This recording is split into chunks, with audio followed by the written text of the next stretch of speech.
예, 더불어민주당 순천갑 김문수 의원입니다. 먼저 손효숙 이분은 리박스쿨 대표, 교육부 정책자문위원회 위원을 한 거죠. 그렇습니다. 네. 그리고 이수정 교육부총리 자문관이 이 손효숙을 추천했다. 이렇게 밝혀진 거죠. 그러니까 정확하게 말씀을 드리면 자문위원회를 구성하거나 할 때 다수의 추천을 하고 그 중에 선정하는 절차가 있습니다. 그런데 확인해 본 결과 손 대표에 대해서는 자문관이 추천한 것으로 보고를 받고 확인을 했습니다. 네. 근데 이런 이제 역사 예고, 물론 이제 댓글 조작은 선거법이나 거기기 때문에 경찰이나 또 거기서 조사해야 되겠지만은, 근데 이 정작 손효숙 이수정에 대해서 교육부에서 어떤 조사를 했습니까?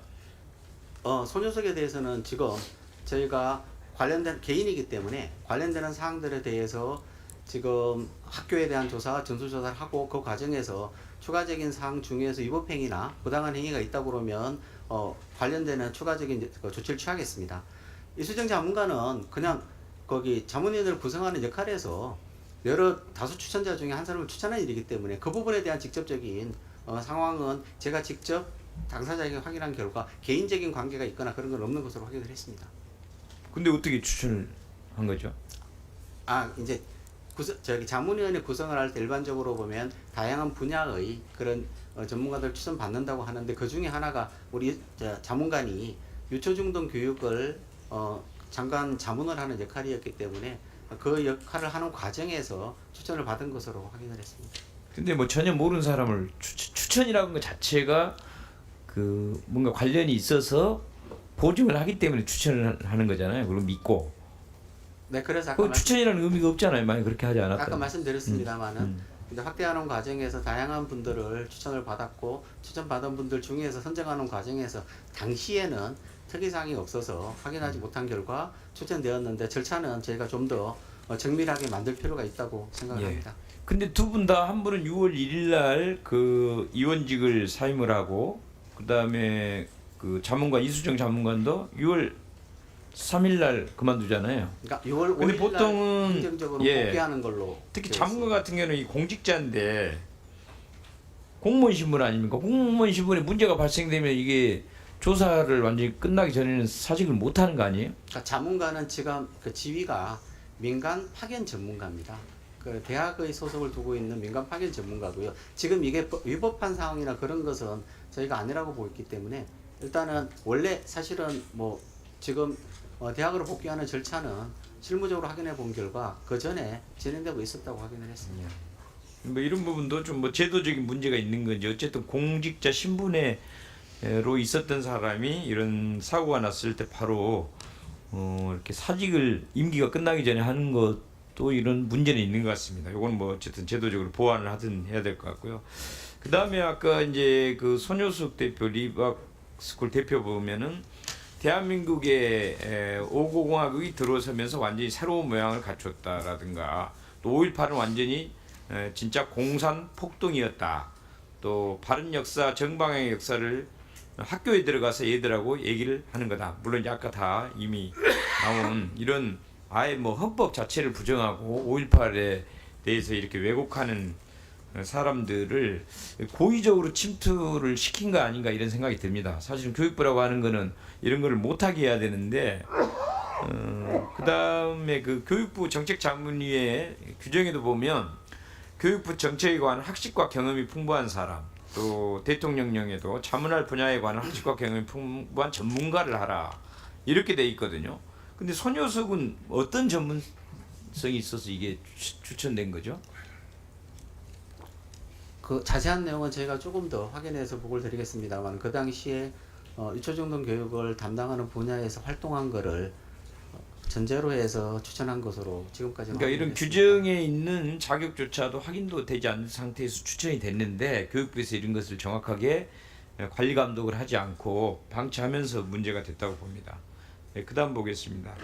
그리고 윤석열 정부에서 늘봄 학교를 갑자기 이제 1년을 앞당겨서 시행하거든요. 그러니까 원래 23년도에 기반 조성을 하고 24년도에 단계적으로 하겠다 하고 그리고 25년부터 전국 확대를 하기로 원래 그렇게 한 거잖아요.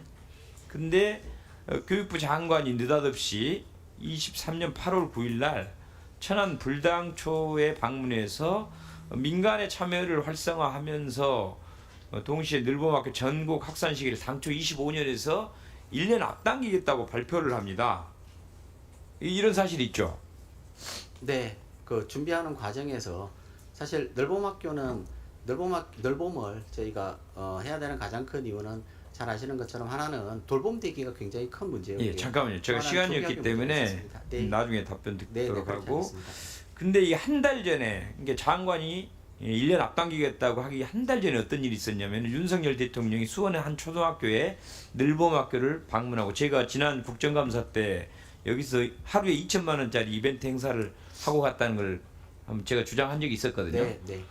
이걸 하고 나서 그 다음 달에 바로 한 달 앞당기를 이자고 발표를 하게 됩니다. 그래서 제가 보기에는 이게 관련성이 매우 있다고 보거든요. 그래서 시간 때문에 여기 표 한번 보여주십시오. 여기 보면은 윤석열 대통령 7월 3일 늘봄학교 현장 방문, 그리고 한 달 뒤 이주호 부총리가 8월 9일 날 1년 앞당기겠다고 발표하고, 그 다음에 한 달 뒤에 바로 이수정 교수가 부총리 자문관으로 임명되고, 그리고 몇 개월 뒤에 손효숙 대표를 정책자문관으로 이촉합니다. 이런 일련의 정황들을 봤을 때 윤석열 대통령과 이주호 부총리가 이 학교에 이런 왜곡된 역사관을 전파시킬 목적을 가지고 이런 일들을 서둘러서 하려고 이런 갑자기 1년 앞당기는 이런 이상한 졸속 행정을 했던 거 아닌가, 이런 의심이 강하게 들거든요. 그에 대해서 답변해 주십시오. 네, 그 부분은 정책을 담당했던 사람 입장에서 명확하게 아니라고 말씀드릴 수 있고요.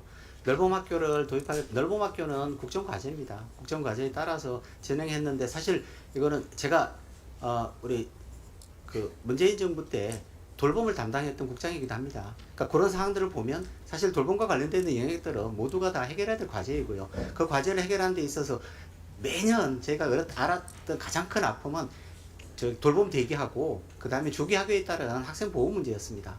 그 문제를 최대한 정부가 모든 힘을 합해가지고 해결해야 된다는 그런 것에 대한 공감대가 형성돼 있었고요. 거기에 대한 노력으로 진행이 됐던 겁니다.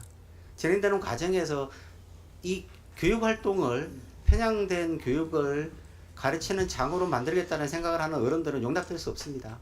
그런 일들은 절대로 있어서 안 되는 일들이고, 그건 이미 우리 사회에서 합의가 이루어진 사항이기 때문에 그 부분에 대한 저희가 명확하게 사실관계 확인하고 모든 조치를 취하는 그런 노력을 하겠습니다.